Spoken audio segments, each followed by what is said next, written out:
Canada में सिख रहनुमा हरदीप सिंह के कत्ल में भारत मुलव्वस है। कैनेडियन सरजमीन पर शहरी के कत्ल में गैर मुल्की हुकूमत का मुलव्वस होना हमारी खुद मुख्तारी के खिलाफ है।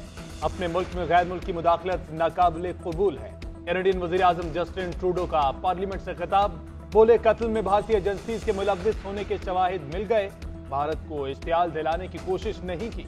सिख रहनुमा के कत्ल पर जवाब चाहते हैं, भारतीय हुकूमत कत्ल की तहकीकात में ताउन करे। उधर कैनेडियन वजीर आजम के अमरीकी सदर जो बाइडन बरतानवी वजीर आजम फ्रांसीसी सदर से राबते। कनाडा में सिख रहनुमा के कत्ल पर ब्रीफ किया, भारत से सफारती ताल्लुकात पर आलमी रहनुमाओं को एतमाद में लिया।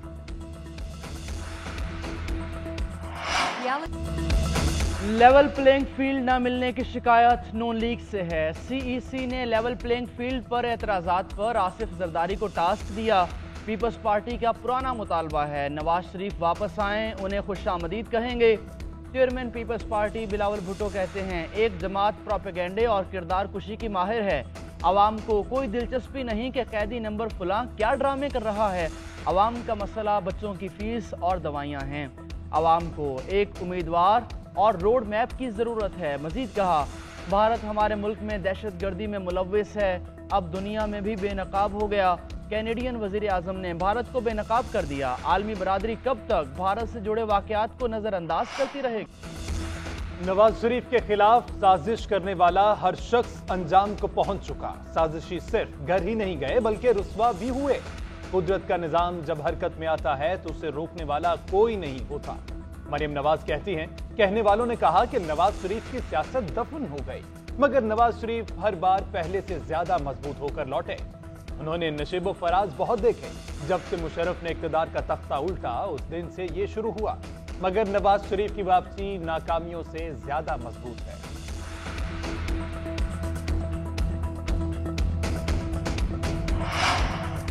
पाकिस्तान के मौजूदा हालात का जिम्मेदार शरीफ खानदान है। पेट्रोल, बिजली, गैस की कीमतों में इजाफा और महंगाई नवाज और शहबाज की वजह से है।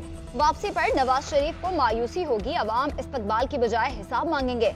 इलेक्शन का ऐलान होगा तब पता चल जाएगा कि कौन किस पोजीशन पर है।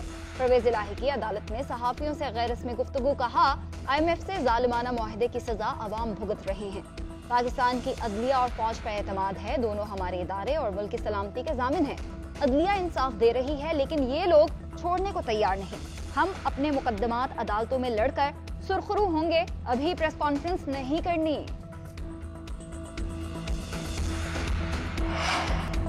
सुप्रीम कोर्ट में रवां हफ्ते सियासी केसेस की बजाय अवामी केसेस सुने जाएंगे। 3 रोज क्रिमिनल और सिविल मुकदमात की समाअत होगी। सुप्रीम कोर्ट बेंचेस की तश्कील और ज़ेर अल्तवा मुकदमात। चीफ जस्टिस काजी फाइज ईसा ने अहम इजलास कल 3 बजे बुला लिया। पाकिस्तान बार काउंसिल और सुप्रीम कोर्ट बार को दावत। इंसाफ की फराहमी बेहतर बनाने के लिए वकला तंजीमों की तजावीज़ ली जाएंगी। वकला फौरी नौयत के मुकदमात की जल्द समाअत के लिए तजावीज़ देंगे। उधर चीफ जस्टिस के हुक्म पर सुप्रीम कोर्ट के इंतजामी मामला चलाने के लिए व्हाट्सएप ग्रुप तश्कील दे दिया गया। मुल्क में वोटर्स की तादाद में 2 करोड़ का इजाफा। मुल्क में रजिस्टर्ड वोटर्स की तादाद 12 करोड़ से तजावुज कर गई। मर्द वोटर्स 6 करोड़ से जायद, खवातीन 5 करोड़ से जायद हैं। पंजाब में वोटर्स की तादाद 7 करोड़ 23 लाख से जायद हो गई। सिंध में 2 करोड़ 66 लाख से जायद है। खैबर पख्तूनख्वा में 2 करोड़ 16 लाख से जायद वोटर्स रजिस्टर्ड। बलूचिस्तान में 52 लाख और इस्लामाबाद में 10 लाख से जायद वोटर्स रजिस्टर्ड हैं। 2018 में रजिस्टर्ड वोटर्स की तादाद 10 करोड़ 59 लाख थी।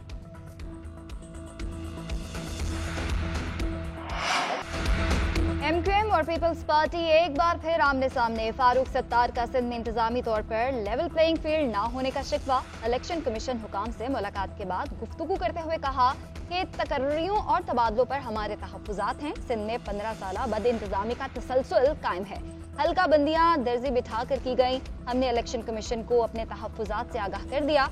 उम्मीद है हमारे तहफ्फुजात का अजाला होगा।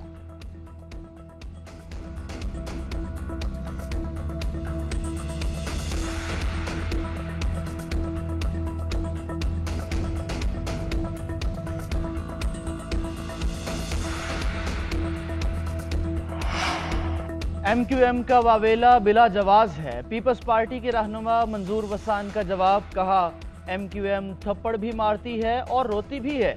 MQM सियासी जमातों के साथ हर दौर में इक़्तिदार में रही। मजीद कहा पीपल्स पार्टी का PTI से इंतखाबी इत्तेहाद हो सकता है। PTI मुश्किल हालात में कमज़ोर हो रही है। आम इंतखाबात जनवरी के आखिरी हफ्ते हो सकते हैं।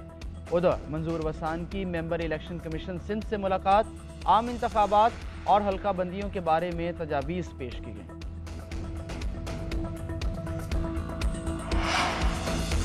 परवेज इलाही को रिहा करने के खिलाफ नैब अपील नाकाबिले समाअत करार। जस्टिस अली बाकर नजफी की सरबराही में लाहौर हाईकोर्ट के 2 रुकनी बेंच ने फैसला सुना दिया। फैसले में कहा, नैब हाईकोर्ट के सिंगल बेंच के फैसले में बराह रास्त मुतासरा फरीक नहीं। सिंगल बेंच ने अपने अबूरी हुक्म में अपील कुनिंदा से मुतल्लिक बराह रास्त कोई हुक्म नहीं दिया। उधर लाहौर में मजिस्ट्रेट ने परवेज इलाही को जुडिशल रिमांड पर अडयाला जेल भेज दिया। एंटी करप्शन की जिस्मानी रिमांड की इस्तदा मुस्तरद। सुप्रीम कोर्ट का विफाकी और सूबाई हुकूमतों को प्रोबेशन के अहल तमाम कैदियों की रिहाई यकीनी बनाने का हुक्म। कैदियों की प्रोबेशन पर रिहाई के कवानीन पर फौरी अमल दरामद की हिदायत। सुप्रीम कोर्ट के जस्टिस अतर मिनल्ला ने 5 सफ़ात पर मुश्तमिल फैसला जारी कर दिया। फैसले में कहा गया कि वजीर आजम और वज़राए आला प्रोबेशन पर रिहाई के कवानीन का फाल होना यकीनी बनाएं। कैदियों को आज़ादाना नकलो हरकत के सिवा तमाम आईनी हुकूक हासिल होते हैं।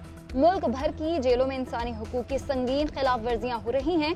जेलों में गुंजाइश से ज्यादा कैदी होने की वजह से आईनी हुकूक की फराहमी नामुमकिन हो चुकी है।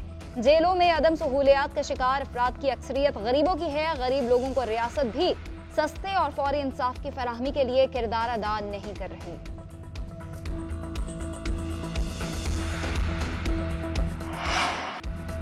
लाहौर में बारिश ने शहर को डबो दिया। नशेबी इलाके ज़ेर-ए-आब, पोश इलाके भी महफूज न रहे। पानी जमा होने से आमदोरफ्त में मुश्किलात। सड़कों पर भी पानी की फरावानी, ट्रैफिक का निज़ाम दरहम बरहम। घरों में पानी दाखिल होने से रिहायशियों को शदीद मुश्किलात। तरसीली निज़ाम मुतासर होने से मुतअद्दिद इलाके बिजली से महरूम। पुराने एयरपोर्ट के करीब घर की छत गिर गई। एक मर्द और 2 खवातीन जख्मी, हॉस्पिटल मुंतकिल। सबसे ज़्यादा बारिश ताजपुरा में 181, एयरपोर्ट के अतराफ 180 मिलीमीटर रिकॉर्ड। निश्तर टाउन में 170, गुलबर्ग 157 और इकबाल टाउन में 120 मिलीमीटर रिकॉर्ड की गई।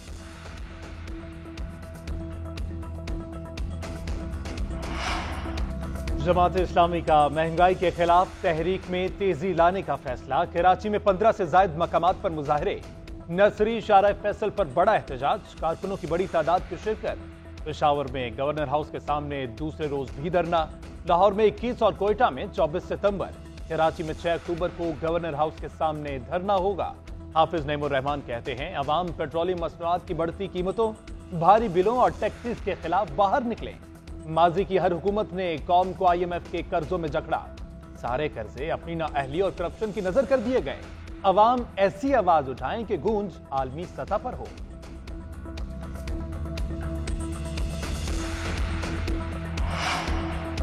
FIA और हसास इदारे ने डॉलर्स की जखीरा अंदोजी के खिलाफ क्रैकडाउन को मजीद सख्त करने का फैसला कर लिया। अगले मरहले में घरों में डॉलर छुपाने वालों के खिलाफ टारगेटेड छापा मार कार्रवाइयाँ की जाएंगी। एक्सचेंज कंपनीज से लिए गए डेटा के जरिए मुल्क भर में घरों की निशानदही कर ली गई। FIA का 4 सदा में छापा, गैर कानूनी एक्सचेंज चलाने वाले 4 मुलजिम गिरफ्तार। डॉलर, यूरो, पाउंड, सऊदी और कतरी रियाल और कोरियन करेंसी बरामद। FIA के मुताबिक हवाला हुंडी से मुतालिक शवाहिद भी बरामद कर लिए गए। मुलजमान के खिलाफ मुकदमा दर्ज कर लिया गया।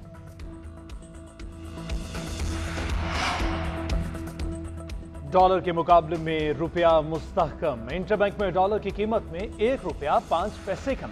डॉलर रेट 294 रुपये 90 पैसे पर बंद। ओपन मार्केट में डॉलर 1 रुपया सस्ता होकर 296 रुपये में फरोख्त।